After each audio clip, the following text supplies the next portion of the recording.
तो शिक्षक साथियों, कैसे हैं आप सभी। अभी हम सबसे बड़ा एक अपडेट्स लेकर के आए हैं आप लोगों के बीच, जो ये है कि अभी जो शीतकालीन अवकाश जो कल दिसंबर 25 से शुरू होकर के 31 दिसंबर 2025 तक का जो शीतकालीन अवकाश घोषित है, उसमें भी आपको कार्य करने के लिए विद्यालय पहुंचना है। जानिए क्यों छुट्टी जो है रद्द किया गया और किन शिक्षकों को विद्यालय में उपस्थित होना है। हम पूरी अपडेट, पूरी जानकारी आपको बताएंगे। बिहार शिक्षा परियोजना परिषद पटना के पत्र के अनुसार जो है, जो शिक्षक जहां विद्यालय में कार्यरत है उसमें जो है उन्हें अपने ड्यूटी के प्रति बने रहने का आदेश जो है आया है। तो आइए हम संपूर्ण जानकारी आपको देते हैं, इसमें पूरी पत्र को समझाते हैं। इससे पहले अगर आप हमारे चैनल पर नए हैं तो सब्सक्राइब कर लीजिए और बेल आइकन को प्रेस कीजिए।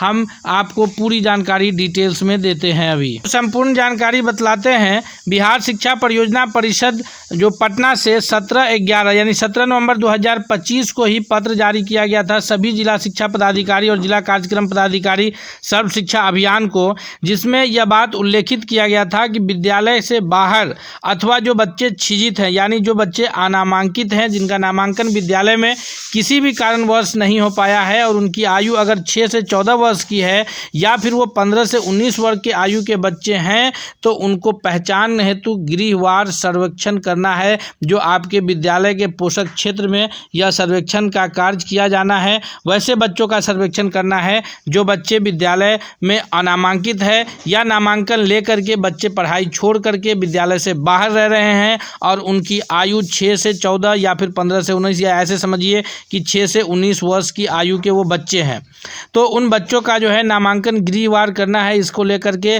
जो पत्र पटना से जारी हुआ था उसके लिए पूरा SOP दिया गया है कि किस प्रकार आपको उन पोषक क्षेत्र में जहां आपका विद्यालय अवस्थित है वहां जा कर के बच्चों से घर घर ये पता करना है कि बच्चे आपके पास जो भी बच्चे हैं क्या आपने उनका नामांकन कराया है अगर तो वो बच्चे आपको पास डेटा होगा, चूँकि आपके जो पोषक क्षेत्र में जो भी बच्चे होंगे उनका नामांकन आपके विद्यालय में होगा तो वो डेटा आपके पास होगा।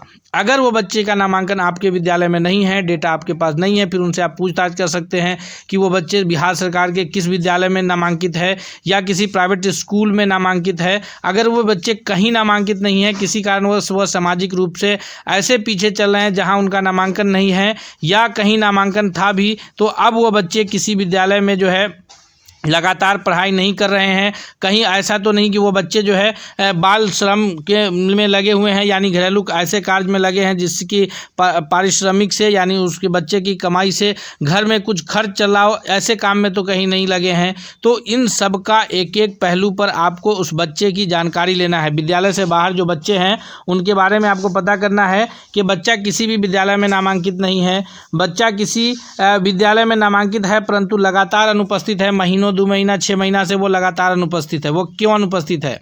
क्या वह प्रवासी श्रमिक के बच्चे हैं जो अपने माता पिता के साथ जो है प्रवास कर गए हैं बिहार से बाहर अन्य राज्यों में जहां उनके माता पिता जो है काम करते हैं वहां चले गए हैं? अगर वहां चले गए हैं तो फिर उसका तो कोई सर्वे ही नहीं है, मतलब उस बच्चों का कोई आपके पास ये नहीं होगा। उसके बाद है कि जो विशेष आवश्यकता वाले बच्चे हैं, जो ऐसे विशेष आवश्यकता वाले बच्चे हैं जो डायरेक्ट विद्यालय तक नहीं आ सकते हैं, उनकी आवश्यकताओं को है लिखना है कि अगर वो दिव्यांग है तो किस प्रकार की दिव्यांगता है। बाल श्रमिक या घरेलू कार्य में लगे हुए बच्चे हैं, कुछ ऐसे बच्चे तो नहीं हैं जो बाल श्रमिक कार्य में लगे हैं या फिर वो ऐसे घरेलू कार्य में लगे हैं जिसके वजह से वो विद्यालय नहीं आ पाते हैं, या फिर कठिनतम समूह या अनाथ बच्चे।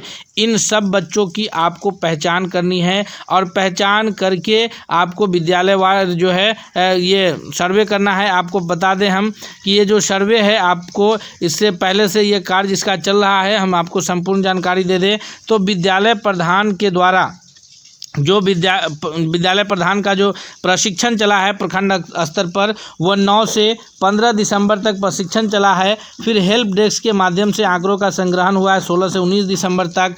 और दोस्तों जो 17 नंबर का कॉलम है 1 से 17 नंबर तक जो सर्वेक्षण करना है उसकी तिथि है 22 से 29 दिसंबर के बीच। जी हाँ, यही सबसे बड़ी खबर आपके पास है कि 22 से 29 दिसंबर के बीच जो है आपको विद्यालय के पोषक क्षेत्र क्षेत्र में अनामांकित और छिजित बच्चों का, यानी जो नामांकन ले करके विद्यालय में उपस्थित नहीं रह रहे हैं वैसे बच्चों का सर्वे का काम करना है। और 25 दिसंबर से लेकर के 29 दिसंबर जो कि पूरी तरह से शीतकालीन अवकाश का समय है, इस शीतकालीन अवकाश में भी आपको जो है पटना के लेटर के अकॉर्डिंगली जा करके आपको गृहवार सर्वे कर लेना है कि ऐसे बच्चों का जो रिपोर्ट आपको जो है 12 जनवरी तक हर हाल में उपलब्ध करा देना है। तो 29 दिसंबर तक 22 से 29 दिसंबर तक आपको जो है अपने पोषक क्षेत्र में जाकर के सर्वे करना है कि कौन बच्चे अनामांकित हैं या छिजित हैं। आइए हम देखते हैं कि जो 17 नंबर का कॉलम है उनमें किन किन बातों पर चर्चा किया गया है,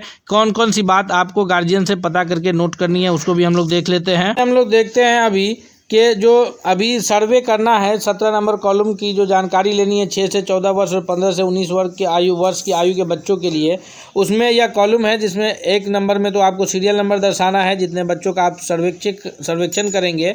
दूसरे में अनामांकित या जो छिजित बच्चे हैं उनका नाम लिखना है। तीसरे नंबर कॉलम में उनके माता का नाम, चौथे में पिता का नाम, और अगर माता पिता नहीं है तो 5वें नंबर कॉलम में अभिभावक का नाम देना है, और अगर माता पिता हैं तो अभिभावक का नाम की आवश्यकता नहीं है। उसका मोबाइल नंबर देना है अभिभावक का यानी गार्जियन का, आधार नंबर बच्चे का देना है, बच्चे की जन्म तिथि देनी है। उसके बाद अगले कॉलम में जो है 1/4/2025 को बच्चों की आयु कितनी हो रही है उसको दर्शाना है। फिर बच्चा किस लड़का है या लड़की इस बात का जिक्र करना है कॉलम नंबर 10 में। 11वां नंबर पॉइंट पर जो है आपको बताना है कि बच्चा किस कोटि का है, ओबीसी, जनरल, SC ST जिस समाज का बच्चा है उसको दर्शाना है। आगे है कि बच्चा हिंदू, मुस्लिम, सिख, ईसाई किस धर्म से संबंधित है उसके बारे में बताना है। फिर उसके बाद जो मेन पॉइंट है उसके बारे में आपको बता दें कि 13 नंबर पॉइंट है जिसमें आपको बताना है कि बच्चा अनामांकित है या छिजित है। अगर अनामांकित है तब तो विद्यालय से जोड़ना है, छिजित है तो पता करना है कि बच्चे की अंतिम पढ़ाई किस कक्षा में किस विद्यालय में हुई है। जो बच्चा जिस कक्षा में पढ़ा हो, अगर मान लीजिए बच्चा 5वां पढ़ के छोड़ा है तो अंतिम कक्षा 4 है उसका। फिर वो कितने समय से छिजित है, 6 महीना, 1 साल, क्यों छिजित है तो इसके बारे में वो कितने समय से छिजित है उसको लिख लेना, 1 वर्ष 2 वर्ष जो भी है। उसके बाद पता करना है कि बच्चे के दिव्यांगता का प्रकार की, क्या बच्चा दिव्यांग है। अगर हाँ है 16 नंबर कॉलम में तो 17वां कॉलम में उसकी दिव्यांगता का प्रकार देना है, अगर नहीं है तो फिर उसको नहीं करना है। और यह कार्य दोस्तों 22 से लेकर के 29 दिसंबर 2025 तक करना है, जबकि 25 से 31 दिसंबर तक जो है शीतकालीन अवकाश घोषित है। इसलिए यह अनुरोध है कि इस कार्य को जो है जनवरी माह में जो है कराया जाए ताकि शिक्षकों के अवकाश का उपभोग सही से हो सके। हम आपको अगले अपडेट्स के साथ मिलते हैं। आप लोग भी अपनी राय बताइए। तब तक के लिए बहुत बहुत धन्यवाद।